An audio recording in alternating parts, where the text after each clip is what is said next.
اعوذ باللہ من الشیطان اللعین الرجیم بسم اللہ الرحمن الرحیم وبہ نستعین وہو خیر ناصر ومعین۔ سلسلہ دروس سے فضائل شیعہ کے موضوع پر یہ آج 7واں درس ہے۔ آج کے درس میں بھی اس موضوع پر چند روایات۔ پہلی روایت کا موضوع مومن کو قبض روح کے وقت تکلیف نہیں ہوتی ہے۔ سدیر نقل کرتے ہیں کہ میں نے امام جعفر صادق علیہ الصلوۃ والسلام سے ایک دفعہ سوال کیا کہ کیا قبض روح کے وقت مومن کو تکلیف ہوتی ہے؟ تو آپ نے ارشاد فرمایا نہیں، کیونکہ جب موت کا فرشتہ اس کے پاس اس کی روح قبض کرنے کو آتا ہے اور مومن روتا ہے تو وہ فرشتہ اس سے کہتا ہے، اے سدیر، اے اللہ کے بندے، اے اللہ کے دوست، تم گریہ کیوں کر رہے ہو؟ اللہ کی قسم، جس نے محمد مصطفیٰ صلی اللہ علیہ وآلہ وسلم کو مبعوث کیا، میری جانب سے تمہاری روح کا قبض کرنا ماں باپ کی اولاد سے بھی زیادہ دل سوزی کے ساتھ ہوگا۔ ذرا تم آنکھیں کھول کر تو دیکھو، اب جو وہ دیکھے گا تو اس کے سامنے پیغمبر و علی و فاطمہ و حسن و حسین اور دیگر ائمہ علیہم الصلاۃ والسلام کی تصاویر ہوں گی۔ وہ فرشتہ اس مومن سے کہے گا کہ یہ سب تمہارے دوست ہیں۔ مومن انہیں دیکھنے میں مشغول ہوگا کہ آسمان سے اس کی روح کے لیے آواز آئے گی، اے نفس مطمئنہ، پلٹ آ محمد و آل محمد کی طرف اور بہشت بری میں داخل ہو جا۔ ایسے وقت میں اس مومن کے لیے بہشت اور محمد و آل محمد علیہم الصلاۃ والسلام کے جوار سے محبوب تر کوئی چیز نہیں ہوگی، لہذا ایسے وقت میں اس کی روح اس کے بدن سے نکل کر اس ندا دینے والے کی طرف چلی جائے گی۔ ایک اور روایت اس بارے میں جس کا موضوع نورانی منبر پر قرار پانے والے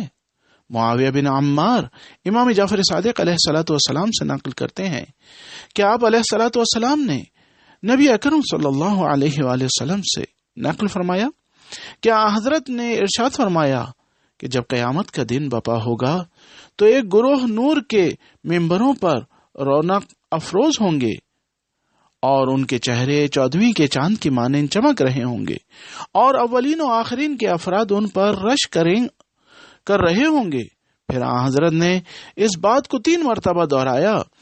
تو عمر ابن خطاب اٹھے اور کہنے لگے، میرے ماں باپ آپ پر قربان، کیا یہ شہداء کا گروہ ہوگا؟ تو آپ صلی اللہ علیہ وآلہ وسلم نے فرمایا، ہاں، یہ میرے اوصیاء کے شہداء کا گروہ ہوگا، البتہ نہ وہ شہداء جو تم سمجھ رہے ہو۔ تو عمر ابن خطاب نے کہا،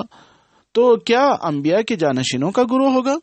آپ صلی اللہ علیہ وآلہ وسلم نے فرمایا، وہ اوصیاء کا گروہ ہوگا، نہ وہ گروہ جو تم سمجھ رہے ہو۔ تو پھر عمر نے کہا، کیا وہ اہل زمین ہوں گے یا اہل آسمان؟ تو آپ صلی اللہ علیہ وآلہ وسلم نے فرمایا، وہ اہل زمین ہوں گے۔ عمر نے کہا، آخر وہ کون لوگ ہوں گے؟ تو رسول اللہ صلی اللہ علیہ وآلہ وسلم نے اپنے ہاتھ سے علی علیہ الصلوۃ والسلام کی طرف اشارہ کرتے ہوئے فرمایا، وہ اس کے پیروکار ہوں گے، اور قریش سے سوائے حرام زادے اور مذہبی لوگوں میں سوائے یہودیوں اور عربوں میں سوائے مشکوک النسب لوگوں کے کوئی اس سے دشمنی نہیں کرے گا۔ ایک اور روایت جس کا موضوع علی علیہ الصلوۃ والسلام کن لوگوں کے پیشوا ہیں، محمد ابن قیس امام محمد باقر علیہ الصلوۃ والسلام سے، اور آپ علیہ الصلوۃ والسلام اپنے جد بزرگوار پیغمبر اسلام صلی اللہ علیہ وآلہ وسلم سے نقل کرتے ہیں کہ آپ صلی اللہ علیہ وآلہ وسلم نے ارشاد فرمایا کہ روز جزا ایک گروہ نورانی لباس پہنے نورانی چہروں کے ساتھ 14ویں کے چاند کی طرح چمکتے ہوئے وارد محشر ہوگا، اور وہ اپنی پیشانی پر سجدوں کے نشانات کے ذریعے پہچانے جائیں گے۔ یہ گروہ جگہ بناتے ہوئے پہلی صف میں جا کھڑے ہوں گے،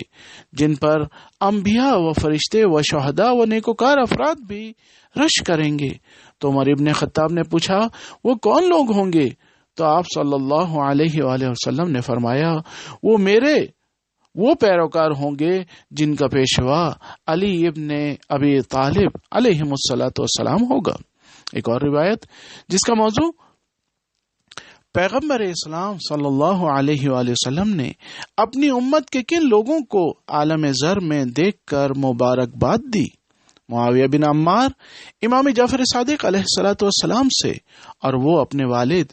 امام محمد باقر علیہ الصلوۃ والسلام سے، اور وہ اپنے جد بزرگوار پیغمبر اسلام صلی اللہ علیہ وآلہ وسلم سے نقل کرتے ہیں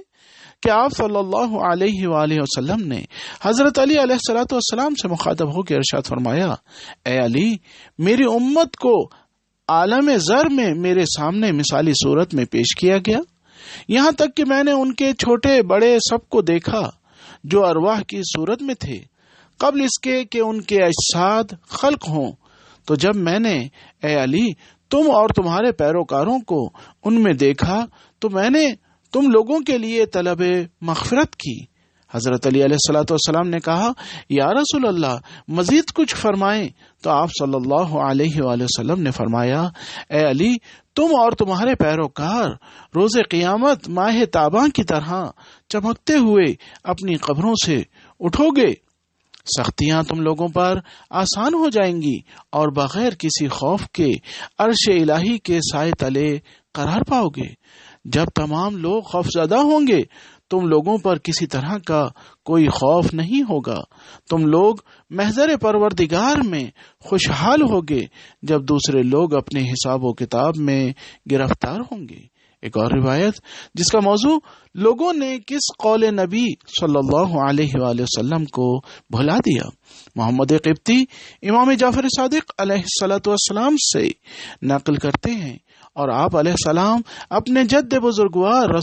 رسول اکرم صلی اللہ علیہ وآلہ وسلم سے نقل کرتے ہیں کہ ایک دفعہ حضرت کے پاس کچھ لوگ بیٹھے ہوئے تھے اور حضرت علی علیہ الصلوۃ والسلام آئے اور ان لوگوں نے حضرت کو جگہ نہ دینے کی کوشش کی تو حضرت نے ارشاد فرمایا، اے لوگوں، کیا تم لوگ روز غدیر کی میری گفتگو جو علی کے بارے میں تھی بھول گئے ہو؟ یہ جسے تم لوگ اہمیت نہیں دے رہے ہو یہ میرے اہل بیت سے ہے، اسے جو عظمت و بلندی اللہ تعالیٰ نے عطا کی ہے اسے کوئی کم نہیں کر سکتا ہے۔ یاد رکھو، جو میرے بعد علی و اولاد علی علیہم الصلاۃ والسلام کی پیروی کرے گا اسے بشارت بہشت ہو، رضوان الہی ہو، اور وہ میری شفاعت کا حقدار ہوگا اور وہ میرا پیروکار ہوگا، اور جو میرا پیروکار ہوگا وہی دین ابراہیمی جو میرا دین ہے اس پر ہوگا، کیونکہ میں ابراہیم سے